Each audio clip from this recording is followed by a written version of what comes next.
All right, it looks like we are live, guys. Give me just a second here. I've got to get in the Facebook groups here real quick. Make sure that we have everybody in here on a great Friday evening. Give me just a second here till we get green check marks. Looks like we're good. Kenny, take us out, buddy. Hey, Lance, it's great to have you here. So welcome into another episode of Dove Valley Deep Divers. It's gonna be your ultimate Bronco podcast for all your latest and greatest Bronco news. I'm one of your hosts today, Kenneth Booker, and today, I'd like to welcome in an OG of Dove Valley Deep Divers, Lance Sanderson. How you doing today, Lance?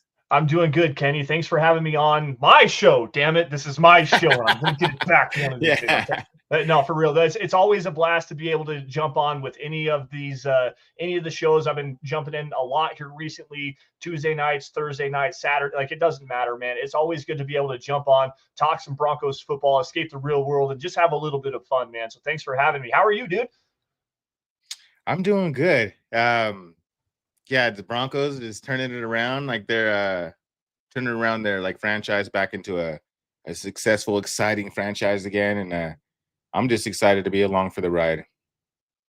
I'm right there with you, dude. I mean, 8-5 going into the bye week. We got a great show planned out for you guys tonight. But like, who would have thought, dude? When we came into this season, I don't know what your original thoughts were. Like, I did a show with Eric, but right before the season got started, talking about like breaking down the schedule, running through it, and everything. It's like 3, 4, maybe 5 wins is really what this team's going to kind of look like. And here we are. I mean, Vegas set the over under at 5.5 wins, and the Broncos are at 8 wins now, and on the verge of a playoff berth, man. Like, this is fun. This is the first time I've been covering the team with Mile High Huddle since 2018. This is the first winning season I'm going to have to cover this team. I'm so excited, dude. It's so much fun. So much It's fun. a majority of our staff. I've only known losing. So yeah, it's really nice for people, everybody in the chat and all the fans, and then the staff. Like we've all gone through the tough times, and it's really hard to write about losing, but it's easy to write about winning, and it's really cool that we all get to be on take that journey together, I guess. Well, I mean, like you said, it's easy to be critical. It's hard to talk about success because, at least for me, and I know that sounds crazy, but like my juices are flowing. I'm excited about this team, but like, this is a way that I can see it starting to get better. Even with the successes. I mean, we're going to get into a little bit here later tonight. Like, they're winning games, but how can they get better to win even more games? There's a couple games they should have lost that they did win. There's a couple games they won that they should have lost. Like, we can still be critical in our analysis, but also still be incredibly excited about the future of this franchise, man. It's so, again, dude, it's so much fun, dude. Yeah, there's always room for growth, but it's always awesome to win while you're growing. Yep. Because, yeah, I don't know. Whenever you lose those games, usually you take 2 sets back, like the KC game.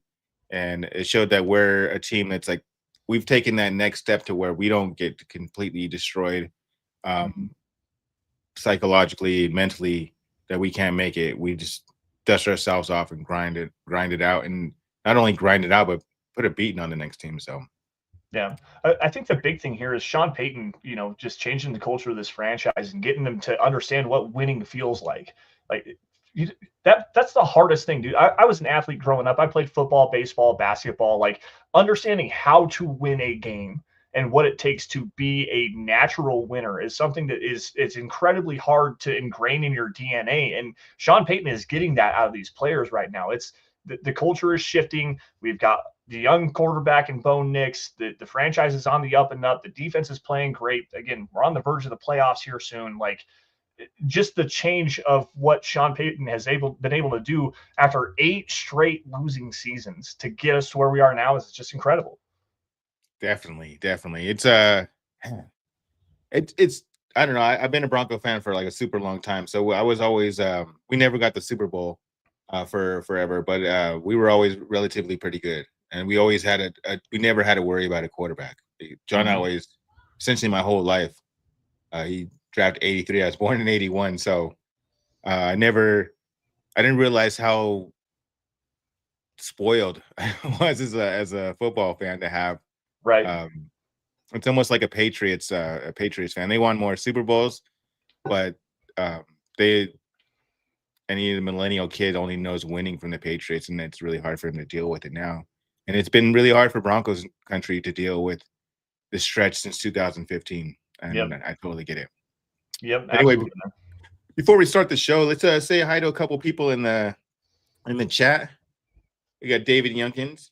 Evening, everybody. Let's hope that Moss is ready for week 15 because he thinks he's tired of seeing these backups, aka Levi Wallace, aka come on, Vance. I'm gonna let him lay out there hanging like that. Yeah, man. And it looks like David was dealing with some issues issues too as well. So we wish you the best, David. It says spending the night at the hospital because of some breathing problems. So have a great show, everybody. Hey, we're sending prayers out to you, David, and or not just prayers. We're thinking about you, man. So we're sending you some positive vibes and get well soon. Seriously. Yeah, absolutely, man. But on David's point. Yeah, Riley Moss. Like, I know when he went down earlier in the year, they essentially played the same way. They played just as aggressive, and it almost there was a drop off, but it wasn't as significant as it was this last game. Jerry Jeudy is a person who can make you look pretty silly on the football field if you don't know his tendencies, I guess. So that's one thing. Levi Wallace wasn't on the team forever, so it's not like he matched up against him a lot of times over the years when he was here. So. Yeah, that was when they asked what was your idea? What they asked Sean Payne about that? He's like, oh, I guess I'll have to look at the film. We'll have to look at the game tape. And everybody is like, we know you can't play man on every single down, but PS2 has got to be on him more than he was. I think I only saw him on there once, and I know he's on there more. So so PS2 guarded Jerry Jeudy on like 59.7% of the snaps, like 60% of the snaps. He was guarding Jerry Jeudy, only allowed 2 catches for 20 yards. Like, was he following him in motion, or was he there was some times where he followed him in motion where they played some man. He obviously had that one catch down the east sideline for a first down. I think that was like a 9-yard catch. Had another one for like 11 yards against Surtain. But the thing was, it's like, I understand you want to try to lock up with Surtain on their best player all the time. And when they do that, they have wild success. I mean, outside of the George Pickens big time catch in the Steelers game in week 2, he's been the best defensive player on the planet. Like, there's a reason why he's up for defensive player of the year right now. He's probably not going to get it because it's a pass rusher award and not a cornerback award, but he just won defensive player of the month for his success as a cornerback. You can't play him in man-to-man coverage on every single snap because they're going to move guys around and they're going to make it more difficult. Like, you got to play within your scheme as much as you possibly can.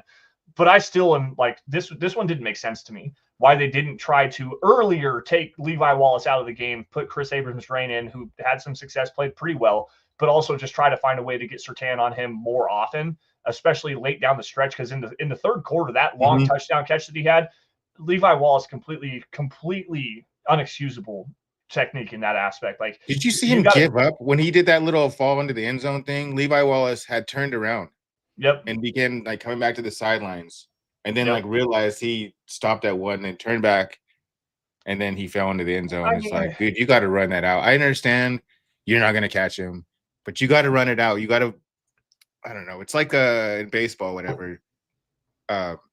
You always got to run it out to first base, even if the guy picks it up and he's gonna throw you out. If you run it out, you force him to make a perfect play. You force him to rush his judgment. You force him to like, oh crap, I thought he was just gonna walk. Now I gotta really rush it. And that's where mistakes happen and stuff like that. Right. But it's just, I don't know. That whole play was doomed from the start. I mean, you're running zero coverage. Levi Wallace playing off man, and I don't know if he thought that he had help coming over the top or not, but he was so flat-footed, and by the time that he even reacted, Jeudy was already gone. And I got to give credit to Jerry Jeudy, and I know people are probably going to hate me for this, but you know what? It was good to see him go out there and actually have a game. Like, I was a huge Jerry Jeudy fan, and yeah, it sucks that he did it in Denver on Monday Night Football for the world to see. But guess what? Damn it, the Broncos freaking won, and it didn't really matter for nothing. Like, still though, he went out there and had it. He had the game that I thought that he was capable of all this time in Denver, and he's in a better situation now, and it works for him, and I'm glad for him. It just sucks it happened to be against Denver. Definitely. And he showed who Jeudy was though at the same time, because like they did ask him, would you give up the stats for the W, and he said yeah, but you can tell You're a 100% liar. that's You're a not true. liar. Yeah, you're a He liar. would 100% take a 200-yard game over a win. The only time I think maybe not is like in the playoffs, but he would be pissed. Like the Rod Smith game at Super Bowl, in the first Super Bowl, where he didn't get a catch. Jerry Jeudy would be heated. He wouldn't. It would overshadow winning the Super Bowl for him. Yeah. Anyway, awesome. We got Adam Strange coming in saying, "What's up, Bronco Maniacs? What's up? What's up?" What's going on, Adam? And then somebody's here to party, huh? We got Michael Ronquillo. Good evening, Kenneth and Lance and Dub Valley Deep Divers. Go Bo Broncos. What's going on, Michael? It's always good to see you in here. He's the Ronk dude. Always in the show. And Paul's gets all gentleman like, he's like, gentlemen. Doctor. Tip of the cap. Doctor. Doctor. All right. So today we're going to talk about the Broncos, essentially the midseason awards, the superlatives of the year, rookie of the year, defensive player of the year, coach of the year, assistant coach of the year. And when we're going to start off with what's going to be the rookie of the year, and of course we're going to go with the two guys that we the two racehorse, or I guess three racehorse, and Bo Nix, Jayden Daniels, and Brock Bowers. Jayden Daniels started out hot. He fell off a little bit because of injury. I'm sure like they were kind of figuring out a little bit, but he's definitely, I've seen him play a couple of games. He's impressive. He's really fun to watch. He seems like a little bit like how Bo is, but a little bit more lively arm. Then you got Bo. Bo's coming on strong, finishing the seasons. He's got a ton of momentum behind him.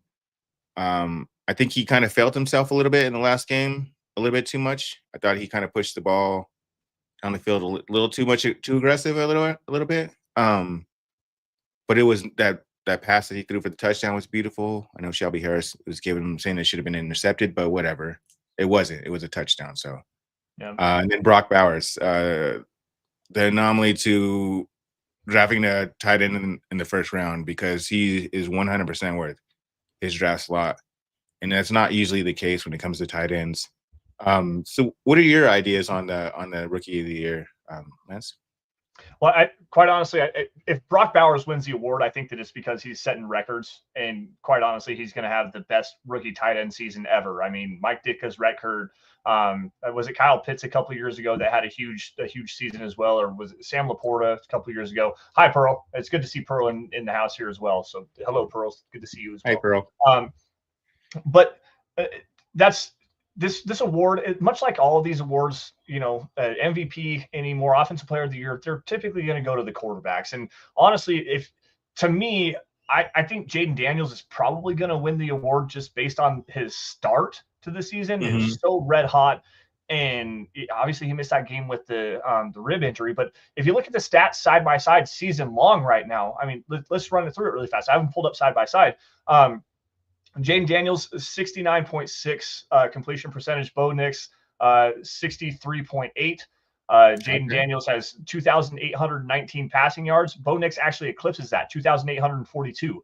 Bo Nix also has more touchdown passes, 17 to 15, and Jayden Daniels has thrown 2 less interceptions than Bo. Side by side, these two are playing at almost an equal level. It's not the same by any stretch of the imagination. I'm not going to say that what Jayden's doing is not impressive, or what Bo is doing is equally as impressive as what Jayden Daniels has done.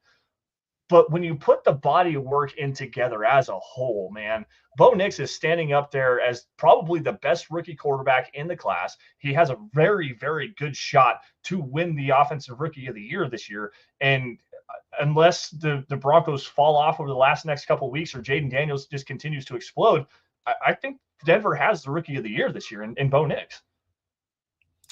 Yeah, definitely, because I mean, as long as the people that are picking it aren't going to be like they completely forgot what they were saying about Bo Nix and the Broncos at the beginning of the season, because it's not like they were like, oh yeah, he's a they're super excited about him and stuff. Some people were with Sean Payton especially, but like they were saying we had the worst roster. They were saying he was a bust pick. They were saying all this stuff. So from him to go from that to getting a team that hasn't been in the playoffs or on that verge of getting in the playoffs, I don't want to jinx us on that, but that to go from those two different to make that huge jump in their eyes, I guess as well, they have to account that because it's not just that maybe Jaden's playing a little bit better, but Bo Nix has made such a monumental leap from what people thought of him initially. Because not a lot of the writers on our own staff, like including myself, wanted him in the second round, and we thought when Penix got picked early, they really screwed up our plans for that. Which I don't think that was our plans anyway. I think Payton was going to take him in the first round no matter what. But I think that they were going to move back, but they were still going to take Bo. It was always going to be Bo. The writing was on the wall. I mean, Benjamin Albright threw out that tweet. It's Bo. Everybody knows what I'm talking about. The whole cryptic tweet and whatnot. The first letter of every sentence was ITSBO. It's Bo.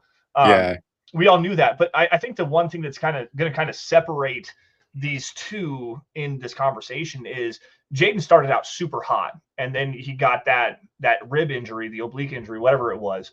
And then he's kind of plateaued off. He's still playing at an incredibly high level for a rookie. But Bo, from week one all the way through, has showed just continuous growth. And this offense has continued to evolve and shown more and more life. And his success has really been the key factor to that.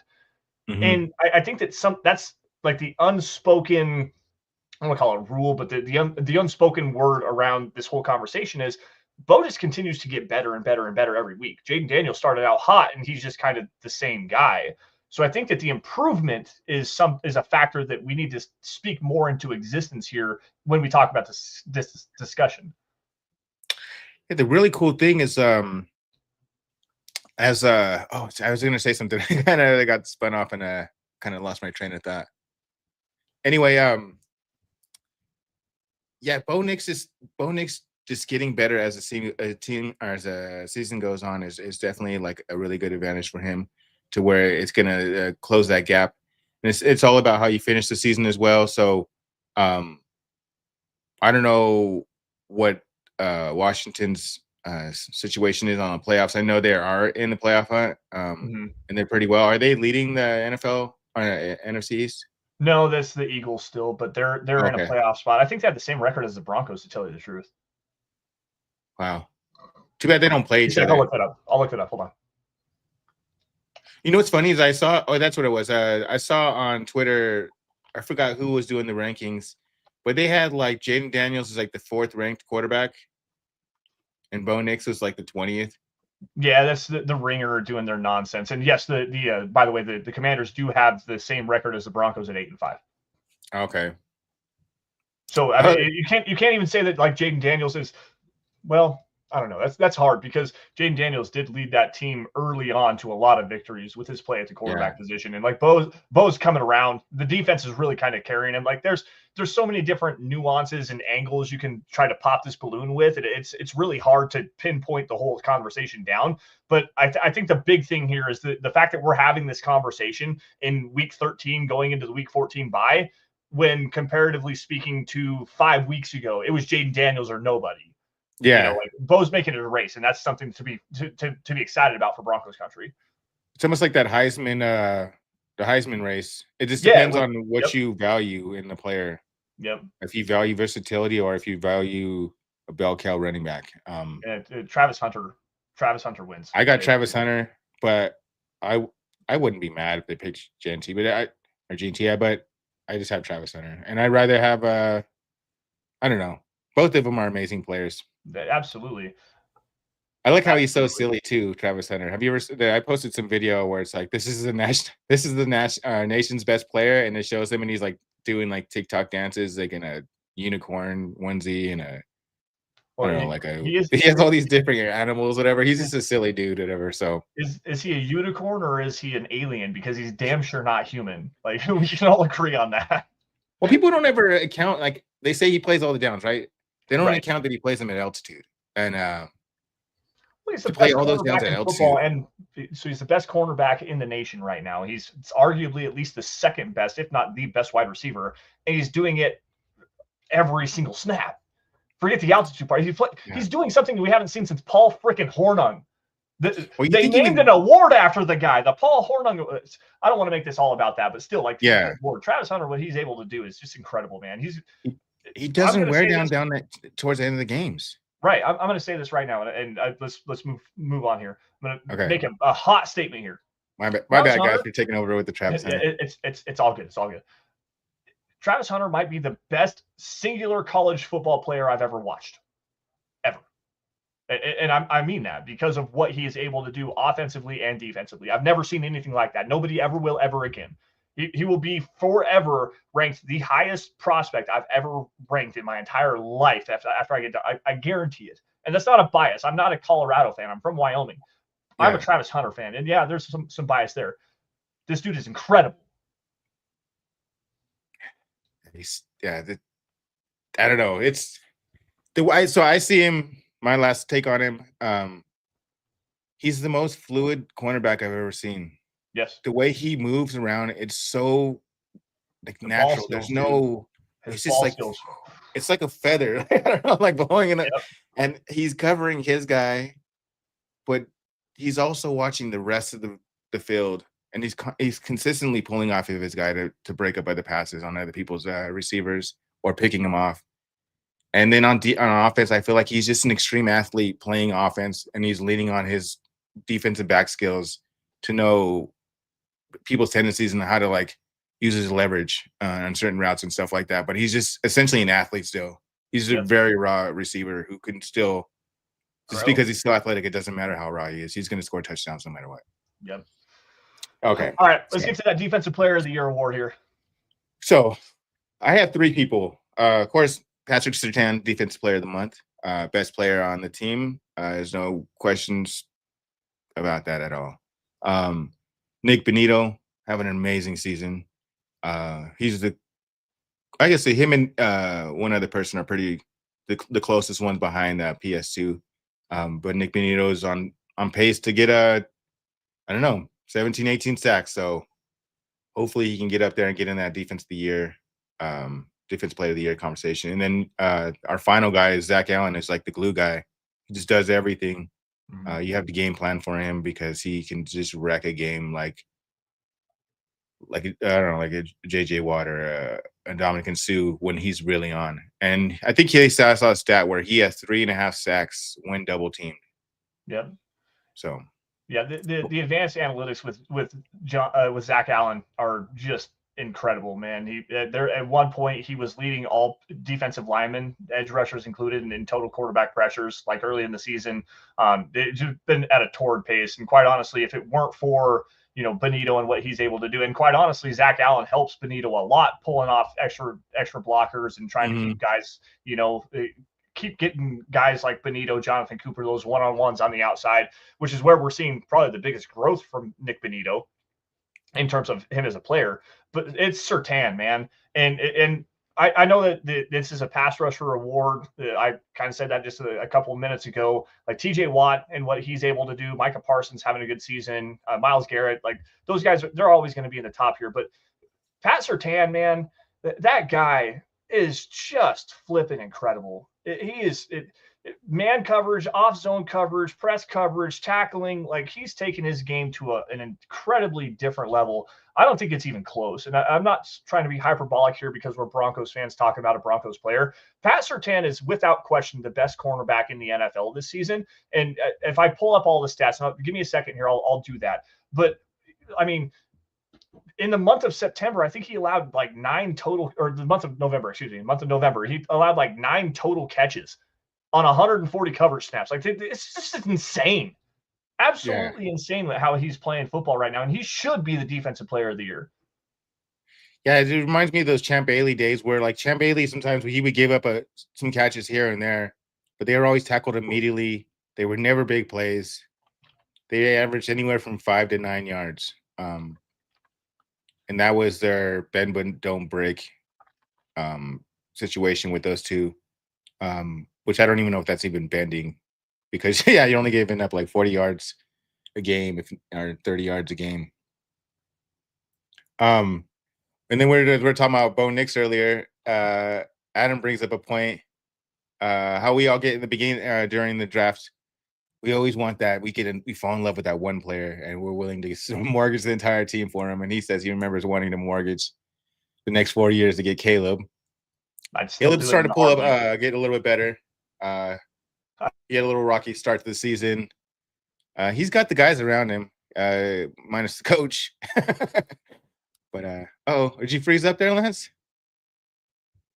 It looks like Lance froze up. Let's see if he unfreezes.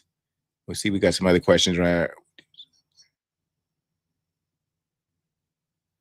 Well, this would be more of a question for Lance, but a defensive player to get next year in the first round. I need to do some more research on some defensive players. Oh, there you are. There's a question for you. This one's for you there, Lance. My bad. I internet issues. We live out in the country where we've got to depend on some crazy broadband internet, so it's not the greatest. I apologize for that. That's all good. Where did I break off? What all was just said? So catch me up. Oh, so I forgot where we broke off, but then I just kind of went to the next question, and I felt like this would be more of a question for you. Okay. What defensive player could the Broncos get in round one? Okay, so depending on where the Broncos are at, you're talking about probably an edge rusher, maybe an interior defensive lineman. I'm not quite caught up on the draft where it stands right now, but I know this edge class is crazy. A guy that I really like for this Broncos team is Mykel Williams, the edge defender out of Georgia. Freak, gigantic, lengthy athlete that has burst, explosiveness, bend, speed to power. Like, this kid is absolutely incredible. I know Georgia has another player. Alabama has an edge defender that would be a good one. It's not Mason Graham. The other interior defensive lineman from Michigan is another player. Cornerback, if you're looking in that direction, Siobhan Revelle out of East Carolina would be a good pick, but he's coming off a torn ACL, and I think that with Riley Moss and the growth that he's shown, probably not a good direction for the Broncos to go. And quite honestly, I'm going to say this point blank period. I don't think the Broncos need to target defensive players in the first round. I think they need to go and get pass catchers or offensive weaponry for Bo Nix and to help take this offense to the next level. And specifically, the player that I want, Tyler Warren, the tight end out of Penn State. That kid is freaking insane. Have you watched anything of Tyler Warren, Kenny? I need to watch more because I literally I get so hyped on certain tight ends and they just never pan out. And I was really hyped on Brock Bowers, and I need to watch some more Warren because I'm super anti first round tight end just because of the success rate. It's so low, no matter who they are.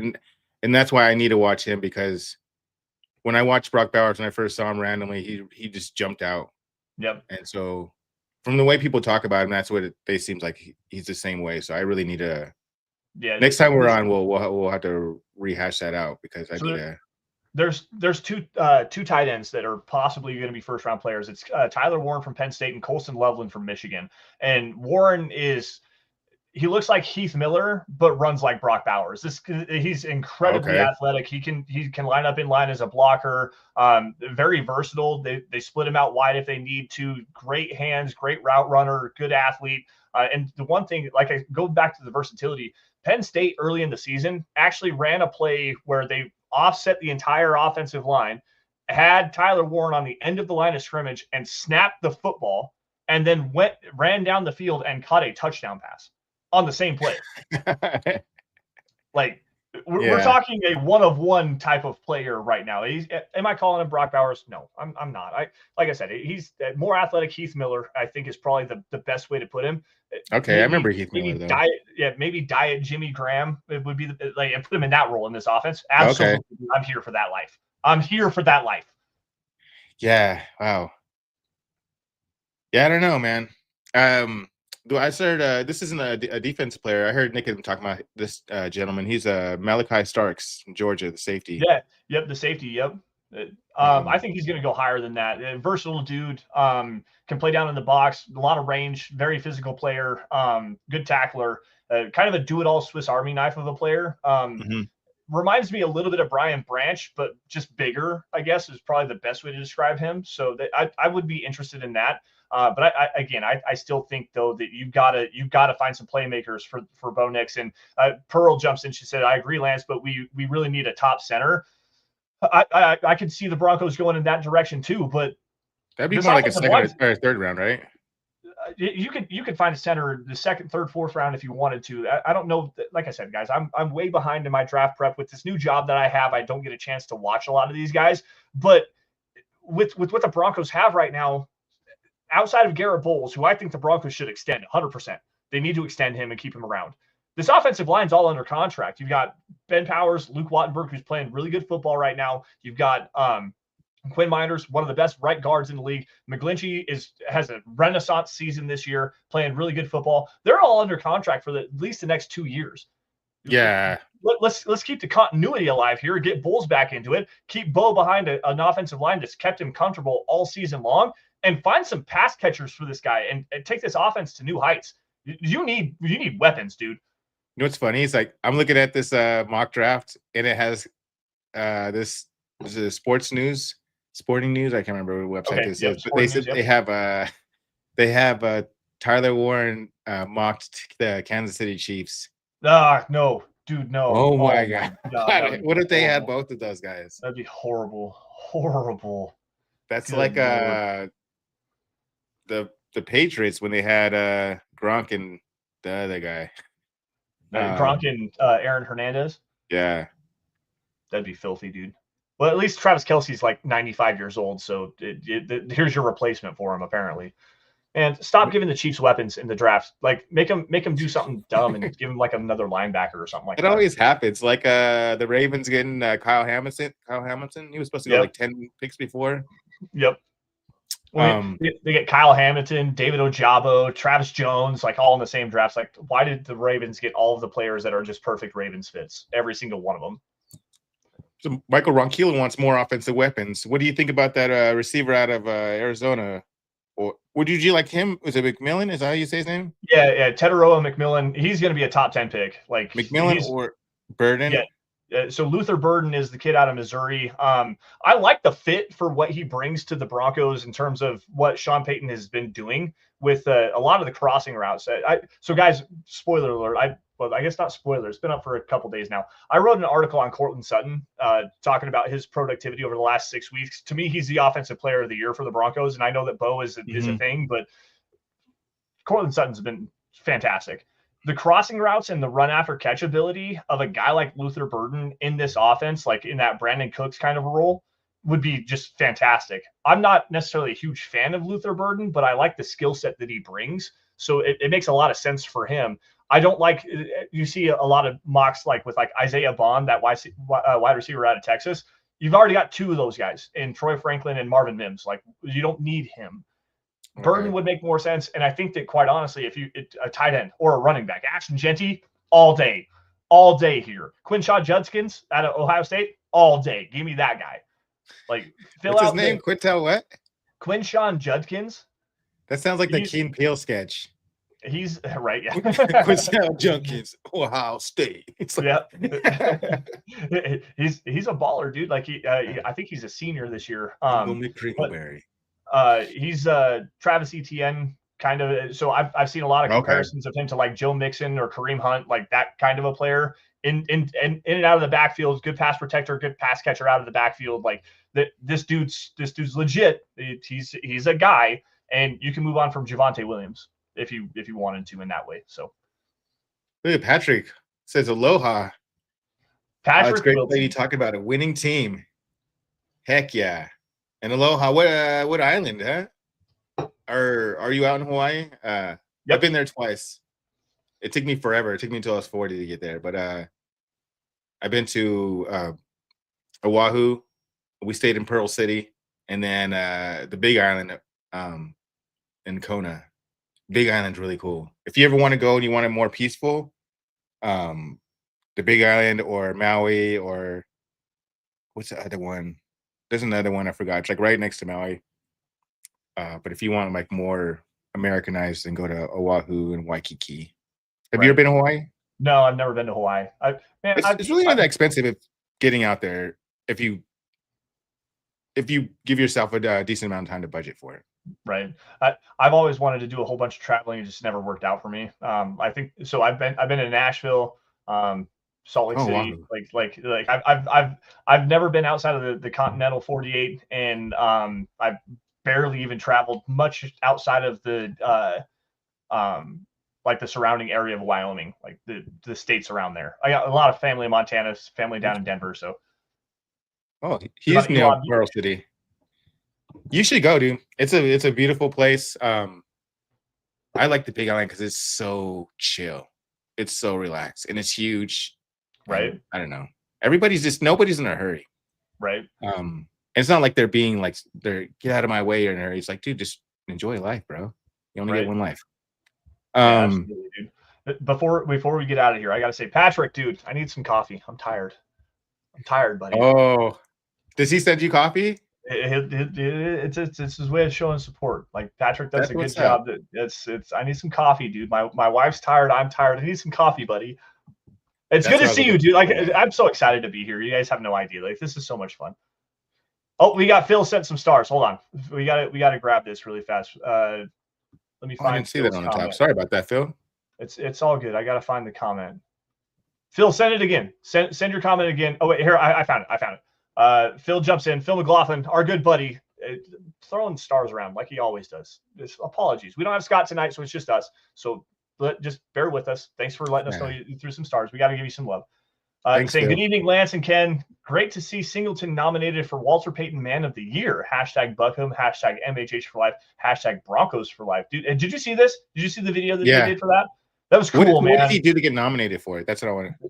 So his older sister, his older sister is a Special Olympian. So he does a lot of work with the Special Olympics, and the Broncos nominated him for the Walter Payton Man of the Year for the Broncos. So good on him. First off, getting out in the community, and it's a great cause, man. It's near and dear to him, and he does a lot of great work. He's always putting camps out for the Special Olympics.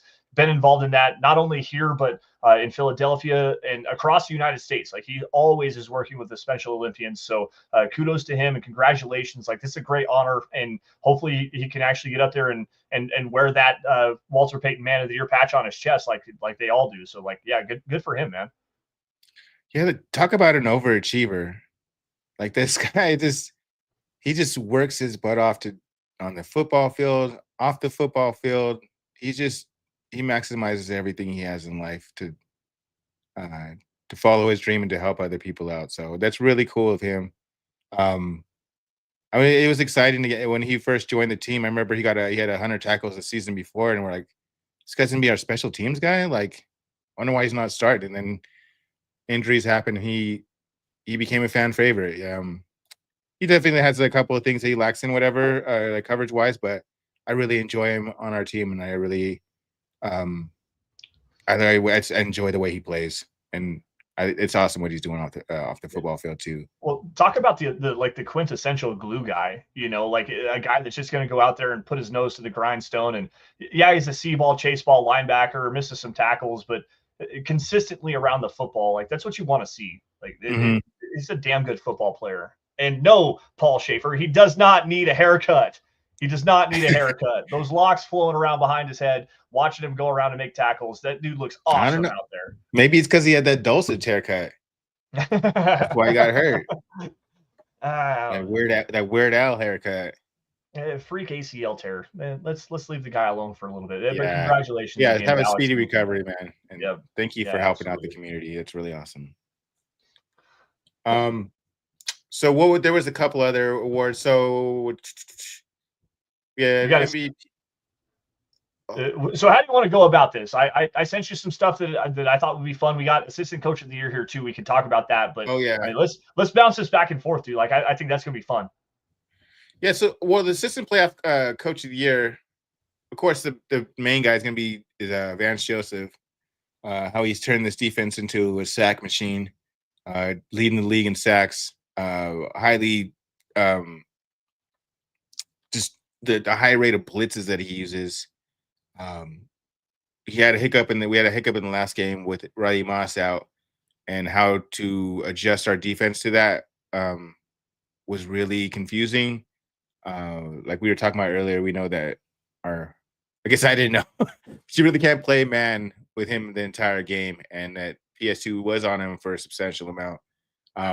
But you got to be able to figure out a way to help out Levi Wallace or just switch him out, because that really that's like a second game where it put a dent on how good his defensive season's been so far. I think the big thing here is not necessarily even changing out Levi Wallace earlier or finding a replacement or whatever that may be. I mean, obviously getting Riley Moss back is going to help a lot, but I think the thing is, like, stick true to who you are. What has the Broncos defense done so well this year? Blitzing the quarterback, getting 5, 6, 7-man pressures at times, playing lockdown man coverage and press coverage on the outside, letting your safeties kind of work up and bringing different exotic blitzes and whatnot. And the 2 games that the Broncos defense has been just torched, essentially, were the Cleveland game, where Jameis Winston threw for, if you include all of the interception return yards, 668 yards and 6 touchdowns. But I mean, right at 500 yards, 4 touchdowns. The other game that they got torched was the Baltimore game. Yeah. And what did they do defensively, schematically? They ran zone. They didn't blitz nearly as much because they were trying to keep spies on Lamar Jackson, and they played a lot of zones, trying to create some confusion for Jameis Winston, when really the best way to your defense has had success is press wide receiver coverage and man coverage, exotic blitz schemes, and getting after the quarterback and making them make difficult and tight window throws. Jameis Winston threw 3 interceptions in that game, and all 3 of them came on exotic looks, or I guess the Nick Bonito one where they dropped him back down was kind of a zone look. But still, when they get after the quarterback, they are the most successful. It's the easiest way to stop any offense is to get after the quarterback and play tight man coverage. When you go away from that, this defense is, I don't want to say sucks, but they get exploited very, very, very obviously, I guess the word I'm looking for here. And then when you have the drop off of Riley Moss to Levi Wallace, it makes it even worse. Would you just ramp up the defense even more in a situation when Riley Moss, to give the quarterback even less time to get guys open? Or absolutely. What have they done this entire season? I mean, last I knew, the Broncos are like 38% blitz percentage on the season, and that includes the Cleveland Browns game where they didn't blitz very much. Like they get after the quarterback and they make it difficult for him to make quick throws and exploit the man coverage that you have. Well, if you're not getting after him, you're playing zone coverage, especially against a guy like Zay Flowers, who had a huge game against the Broncos, or a Jerry Jeudy, who not quite like a Zay Flowers in terms of explosiveness, but still has the ability to take the top off very clearly. We saw that on a 70-yard touchdown pass. I think if Jeudy was on the Ravens, dude, it'd have been crazy. It'd have been crazy. But like, what did you do against Kansas City? You blitzed the hell out of Patrick Mahomes, played tight man coverage, and Mahomes had one of the worst games of his season this year. That's how you beat those explosive teams. Exactly. Like, don't allow the quarterback to push the ball down the field. Get him in the pocket and wrestle him down. You can win these games. And I think that's what the Broncos need to do, specifically in their next game against the Colts. Anthony Richardson is terrible. Oh, definitely. He's horrible. You got to get him right off the bat on his back on his heels. Yeah, don't let him get his legs going, and like they're gonna clean up against the Colts, dude. Like, it's gonna be so awesome. Well, that's the thing though. If you allow him to gain some confidence, maybe you get him on a 3 and out, but there's an offsides or a defensive holding or whatever, and it extends drives, and he's able to start to get a rhythm. That's one of those dangerous guys, because he has all the tools to destroy any team, whatever. It's just he's just super raw, and he kind of thinks on the fly. And when it's on the fly and you're playing against the players of the NFL caliber, it's going to end up bad more than it is going to be good, no matter how talented you are. Well, but, I think that the big thing is, like, you can live with him beating you over the top one time. Like, let him throw that 70-yard moon ball to Alec Pierce, and like they're going to try to do that. That's what their offense is. It's either throw the deep shot to Alec Pierce or Michael Pittman, or you let Anthony Richardson run the football, and Jonathan Taylor in there as well. But the Broncos have played well enough against the run right now, and the way they can stack the box and be creative in the way they do that, play tight man coverage and just make him beat you one-on-one. If he does it, cool. Whatever. That is what it is. Yeah, it's almost like a curse, a blessing. I mean, it's like a curse when you let those like super athletic guys get that one big pass, because then it was kind of like Bo last time. Like then they continuously pushed it down the field, thinking they're gonna. It's like a guy who wins a big jackpot gambling. He Yep. thinks when he loses, he can just win it back because he's won it before. Yep. And then they continuously lose and lose and lose, and that's how you have those quarterbacks throw interception after they threw a 60-yard touchdown. Yep. No, you're absolutely right. And I think that what Vance Joseph has done in schematically operating this defense the way it is with the pieces that he has, it's a masterclass, man. And outside of like Ben Johnson or Arthur Smith, who is having the Steelers offense with Russell Wilson actually clicking pretty well, like Vance Joseph has to be the guy for assistant coach of the year. I think it's going to be Ben Johnson just because that Lions offense is so insane.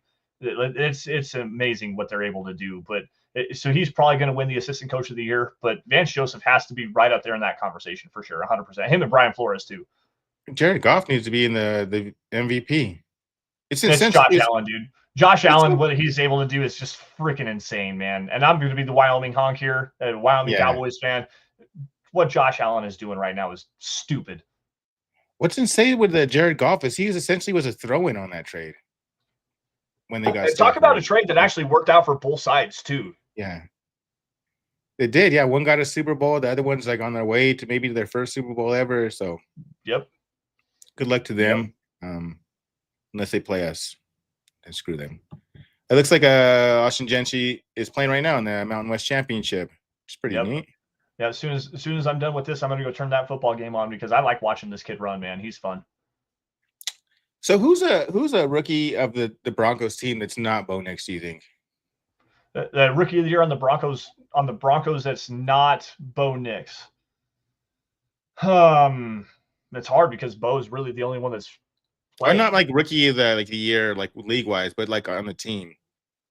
Like what rookies played the best besides Bo Nix? For the Broncos? Yeah. Man, it's probably. Yeah, what's everybody in the room think as well?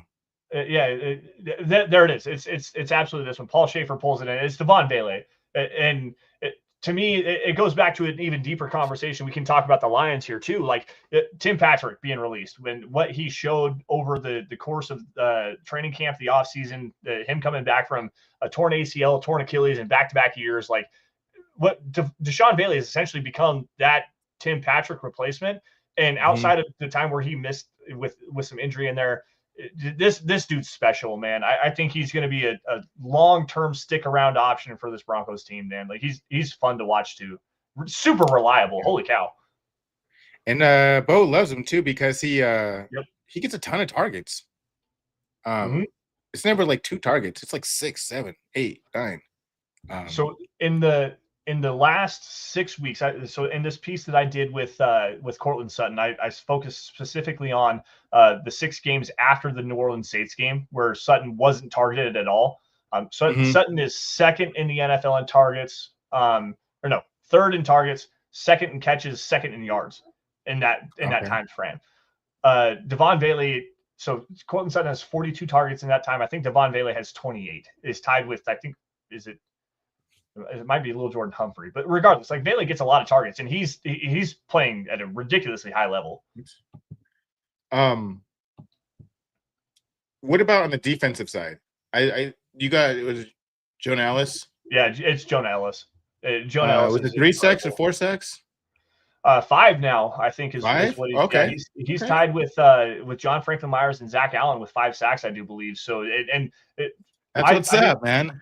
I didn't think that he was going to be this good of a player out of the gate because he was so strictly like designed as a pass rusher at Utah and was not really great against the run. But his development as a run defender has been just incredible. And even in the limited opportunities that he's gotten over the last 5 weeks, I think it was Justin Mello, I think from the Draft Network, broke down. I think it was Justin Mello. I know it's a Draft Network breakdown. Broke down his game tape over the last 5 games. He's not gotten a whole lot of opportunity, but he still has like 3 sacks in the last 5 games. It's incredible his production level for the lack of opportunity to be able to have that kind of a development behind Nick Bonito, Jonathan Cooper. Like you found another dude in the rotation. Like it's fun to watch this defense right now. It must be just the vibe of that locker room. That defense is supposed to be infectious and super fun to play with coming into the Yep. league, where Yep. everybody's eating, not just one or two guys. And then when Michael brings up, he's a little disappointed in Troy Franklin. I was super disappointed initially, but he's starting to make it around.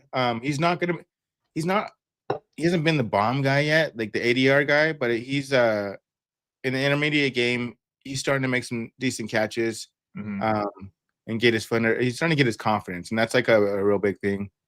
Because I think he was pretty, especially after that Raiders one. I think where he went through his hands. Yep. Is it the Raiders one? Yeah, I think he was Yeah. pretty broken up about that. Like, but now it seems he's hyped.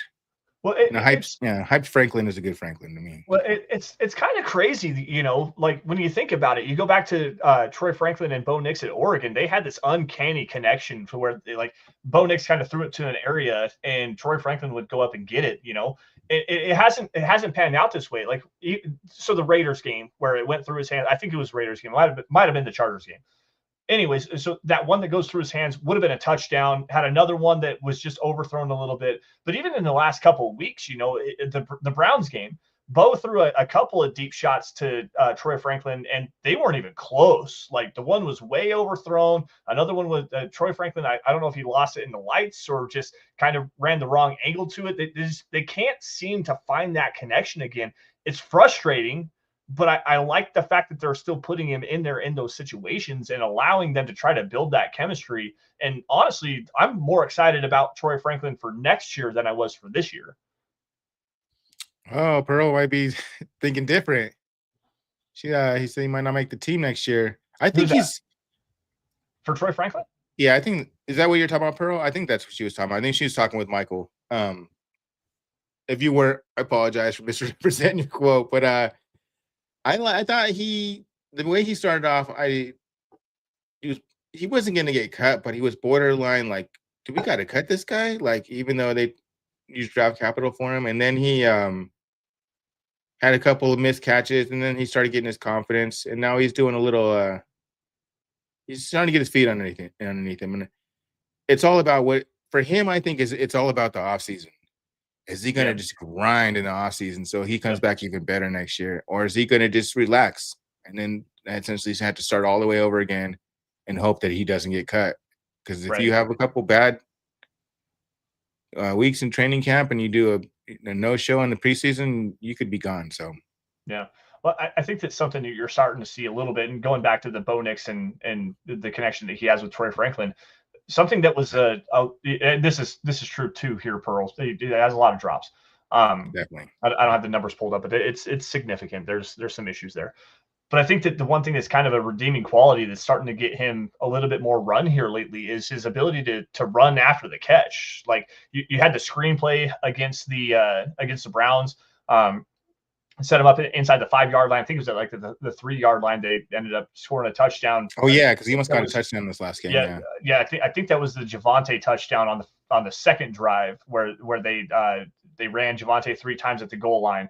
It might have been the Burton one. I'm not 100%. I do remember that catch though when they threw that little screen to him, and he almost broke it for the touchdown. Yeah, but there's other times he has another big catch and run. I think it was in Kansas City. I know he had a deep dig or a crossing route over the middle of the field against Kansas City. There was one against the Raiders too, where you're starting to see a little bit more comfortability with him in the offense and just trying to find a role for him that makes more sense than just take the top off, let Bo throw it deep, because quite honestly, Bo's doing well in the timing aspect down the field, but in terms of just launching a deep shot, it's still not good, guys. Even analytically, it's not good. So there's still growth to have here. But the thing I love about him from the beginning of the season until now is his feet are set on all of these throws. Yep. They're not just like as he's throwing it. It's so crazy in the beginning. Yep. He would always leave his feet, and it's just like that's why they're coming up short. That's why they're a little bit behind. I mean, they could just be not accurate, whatever, all the way. But like now that he's planted his feet there, he's putting some balls on the rope. So the touchdown was on the rope. It was a little risky, but I don't know. The reward is well worth the risk. Yep. And then I got one for you. Yeah. I'm gonna ask you a question on a superlative here. Okay. Who's the best offseason addition in terms of free agency for the Broncos? Sean Franklin Myers all day, every day. Okay. I think his addition helped out everybody. It helped out. It gave Zach Allen somebody else in the line with him. They play really well off of each other. Those outside edge rushers. And he's already – he didn't have a sack in the last game. I think he's 1 sack short of his career high. And I think he's going to smash his – I think he's going to get like 2 more records. He's going to get like 8 sacks. He's got 4 games to actually do it. I'm going to go in a different direction here, but same side of the football. Brandon Jones, man. Like, everyone wants to, like, Surtain's this like. But yeah, Brandon Jones has been killing it. It almost reminds me of Darian Stewart when they got him from the Ravens, and I was like, "Who is this dude?" And then we went on a Super Bowl run, and Stewart was a big part of that. Huge hits, and maybe Jones isn't the huge hit guy, but he's definitely a pretty good turnover guy. He's had some very key turnovers in some games, some momentum changers, and he's definitely pulled his weight. Oh yeah, so yeah, you were talking about Brandon Jones. I just brought in that he's definitely pulled his weight. He doesn't get the sacks or the big hits that Stewart had when we got him from Baltimore. Yep. But he's a turnover machine. But I think the big thing here is just the versatility that he brings. I was talking about, Surtain is like the ice cubes in the drink that makes the drink whole. But when you talk about what Brandon Jones actually does, he's the straw that stirs that drink a little bit, because the ability to play 2 high if you need to with PJ Locke, you can play Brandon Jones single high if you need to, drop him down into the box, allow him to play nickel defense if you need him to, a blitzer. He's a really good blitzer. Like this dude and what he's able to do, I'm not going to call it a 1-for-1 Justin Simmons replacement, because I don't think that's quite accurate. But this dude's been playing some damn good football. It's really, really fun to watch him. And I think that outside of John Franklin Myers, that would be my pick, is Brandon Jones is the best offseason addition in terms of free agency. If you're just going off of this year of his production, he's 100% played almost just as well as a Justin Simmons. Career-wise, it's a career year. Far ahead, way better than him. But this year, it really hasn't been that big of a drop-off. Yeah. One more before we get out of here. What's your biggest disappointment for this Broncos season thus far? And I want to go specific player-wise, but we can get a little bit more nuance in it too. But what's the biggest disappointment? At 8-5, it's hard to talk about disappointments, but let's talk about how this team could be better. So, I mean, it's 2 guys. I don't know how to decide from them. I'm going to go with the guy who's no longer on the team, and Greg Dulcich. Okay. That was so – it was like his thing was that he was hurt. But when he played, he produced. Yep. And then when he wasn't producing either, I was like, damn, man. Like, we got nobody else. We just got a bunch of just random dudes out there. And I felt like he was going to be a 700 yards, 6 touchdown kind of guy. Yeah, and it just didn't work out. The other one would be, I don't know, you're probably going to take this one, but Roy's agreeing with me on the other one. Yeah, it's Javonte Williams. And which is unfortunate, because I was a big-time Javonte Williams fan coming out of North Carolina, but you're seeing it now. I mean, the big thing with Sean Payton's offense is he wants to run duo, which is double team on the inside, interior defensive lineman, and then climb up to the backs, or inside zone, where it looks a lot like that, but then we're going to climb up to the back. It makes it difficult to read exactly how it's going, and Javonte Williams just isn't seeing it, plain and simple. And the best runs that you see from Javonte here lately have come on like pulling guard trap plays, or get him kind of to the outside, get blockers in front of him to show him this is your landmark, this is where you need to be, and not allow him to read behind the line of scrimmage, because he never really had great vision, but at the same time, like it was at least good enough. And right now, he's not breaking tackles. He doesn't show the explosiveness. The vision isn't there. I think it's like 8 out of his last 11 runs on this season have gone for 0 or negative yardage. It's a big time disappointment, dude. It's terrible. It's terrible. Yeah, I felt like when we got him, I was like, that's our back of the future. That's our back for the next 5 years at least. Yep. Yep. Well, it's been 4, and it's not been good in the last 3. And I know that the torn ACL sucks, and his recovery from that was just remarkable. But Yeah. he's not been the same player that he was as a rookie. Do you think him coming back that early was attributed to that? It could have been for last year, but this year, I mean, you're a full year removed from that now, a year and a half removed from that. Like you got to start to produce at some point. And every time Audric Estime touches the football, he does something special with it. And Jaleel McLaughlin also is another guy that's just showing that when it's there, it's there. You're getting 5, 6, 7 yards of carry with these other 2 guys, and Javonte just can't find headspace. Like it's just not there. So he is to me the biggest disappointment. I got another one though. This might be this might trump his. I don't know, because I had way higher hopes and production for him. Health was the issue. Was Baron Browning? Baron Browning was capable of a 13 sack kind of guy. Oh yeah. Well, you're getting it out of you're getting it out of Nick Benito, so it doesn't matter. Yeah, you're getting him. Yeah, you're almost like saving money. Like now you don't have to choose between the two and make a wrong decision. Yep. Now you got the right one. Yeah, the decision was pretty well easy on that one. So, all right. Oh, so this is gonna come down to our end of our show. If you have any other questions, just like throw them in here. For some reason, if we didn't get your question tonight, go to if you're watching the YouTube especially, just go down there in the comments and comment your question. I always check those questions. I work graveyard, so if you get a reply at 3 a.m, it's not because I'm just being a weirdo at 3 a.m. It's because I'm at work and I got essentially nothing else to do. I'm watching Bronco highlights and answering questions. So right. We also talked about is anybody visiting the merch store? So if you do the merch store through the link here, right here, it seems like it's sending us to the old merch store, the old design. It's got a lot of the same stuff that we have now, but if you actually go to Mile High Huddle and you go on YouTube and then you go to the store, you click on the store, it's got a more updated version. Do you want to? Can you maybe share that on the screen? Do you think? I can. Not on YouTube, I think I can.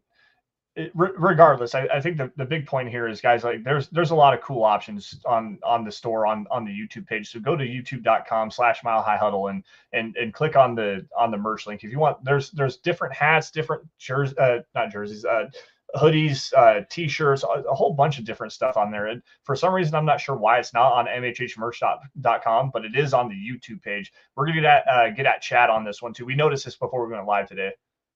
Yeah, is it shown right now? No, it's not. Okay. Oh, I see what it's going. Don't worry about it, Kenny. Let's. Oh, there you go. Okay. So yeah, so it's got a like the hoodie. This is the coolest one. I liked it when they changed the hat where you can change it to camo. It's got a bunch of different versions of colors. And look, it's $15. I don't like that color right there. That's a terrible color. Oh, they got the desert camo. Anyway, they got a bunch of really cool new designs, real simple ones too. Like this is a different people that did this one, whatever. But this is they're kind of like simple like this. They're real soft, and they're great Christmas presents. So if you want to get one for yourself or a family member, that check out the team store on the YouTube link. That one's a little bit easier to get to. So, it's got the better stuff. Yeah. Anything else? Or do you want to close this out tonight, there, Lance? Or yeah, let me close it out. This is my show, damn it. I'm kidding. It's a pleasure to be here with you, Kenny, and it's a pleasure to be here with everybody. Again, guys, go to mhhmerch.com.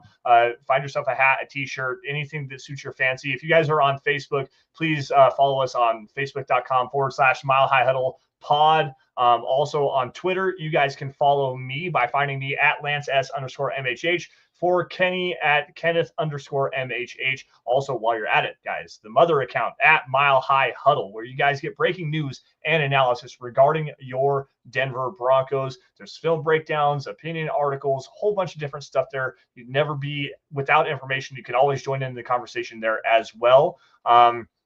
And guys, if you're not financially able to go to the merch store, super chats, stars, donations, those are great. We appreciate all that. It helps keep the lights on here at MHH. But the 3 easiest things you should be doing by now: subscribe to Mile High Huddle across all of your social media platforms: YouTube, Facebook, Twitter, Twitch, Apple Podcasts, Spotify, iHeartRadio. We're on there now. Like anywhere you guys can find us, subscribe, like every video and article you guys see on those platforms. And if you love it, please share it, guys. Get it out in front of as many Broncos fans as humanly possible, all your friends and family members, because without your guys' support, we could not do what we do best, which is cover our Denver Broncos. Now, with that, Kenny, I'm going to say this like I always said to Eric on my show, damn it. Any last words, buddy? Yeah, this isn't your show anymore. No, no, I'm just joking. This will always be your show. No, yeah, everybody have a great weekend. There's no Broncos this weekend. They're on a bye, so get out, enjoy the weather, get your Christmas shopping done.